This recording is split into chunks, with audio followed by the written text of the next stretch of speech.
A new eruption on August 3 of 2022 after more than 10,000 earthquakes struck the Reykjanes Peninsula in Iceland. The Fissure volcano finally produced a new eruption. This eruption began at approximately 1:16 p.m. local time, when a 100-meter-long fissure trending to the northeast opened, sending fountains of lava several dozen meters into the air. Over the next several minutes, a high rate of lava erupted as what was presumably material.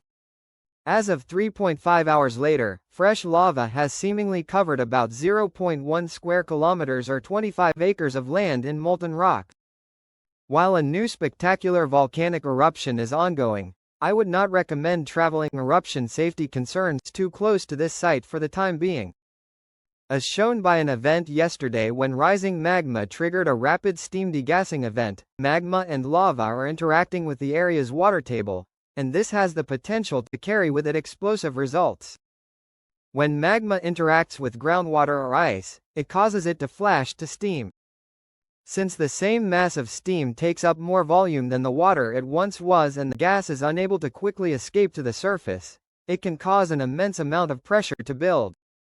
Eventually, this pressure may become so great that it explodes upwards in what is known as a phreatic eruption, sending boulders of rock and pyroclastic flows over a wide area.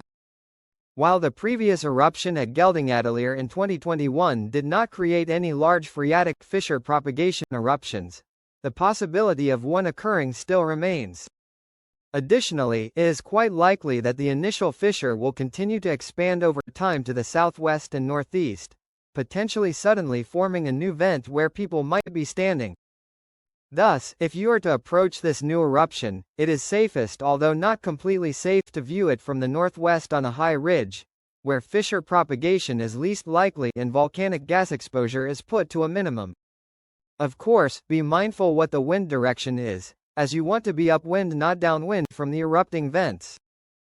While the eruption in 2021 at Geldingadalir 1,550 meters to the southwest lasted for 184 days, it is unknown how long the ongoing eruption will last for. Spatter cone growth, however, is quite likely that it will last for several weeks to months at a minimum, as a significant volume of mantle-derived basalt is being supplied to the surface.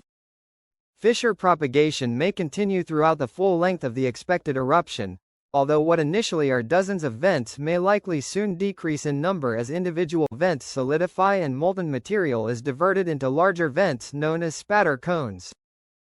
These cones could eventually grow to a height of more than 100 meters, although it depends how long the eruption lasts, and the rate lava is being emitted at. For those of you living in relatively close proximity to this volcano, you might be worrying about the long-term implications of this lava flow and where it might travel. After all, the area outlined on screen comprises a massive lava flow or series of lava flows which inundated large parts of the northern Reykjanes Peninsula between 7,000 and 12,500 years ago from the same volcanic system. Luckily, due to where the latest eruption began, those areas are unlikely to be placed where lava might flow at risk, assuming of course that the main output of molten rock doesn't move to the north or south. While lava could travel more than one direction, it is most likely to flow to the south and pool there for a significant period of time since the area represents a natural depression in the ground. However, if this area becomes blocked, the lava will build around its active vents, eventually flowing to the north-northeast before turning west-northwest. If this occurs, then several distant settlements might be placed at risk. However, I would not worry too much. The furthest away from its source lava traveled during the 6-month-long eruption of Geldingadalir was only 3.5 kilometers, and as you can see with the overlay I have on screen, no settlements are remotely close to the edge of this radius. Conclusion. Thanks for watching. If you would like to request a specific topic, please leave a comment below. Additionally, I would like to thank my new patron Nathan Cook for supporting this channel. English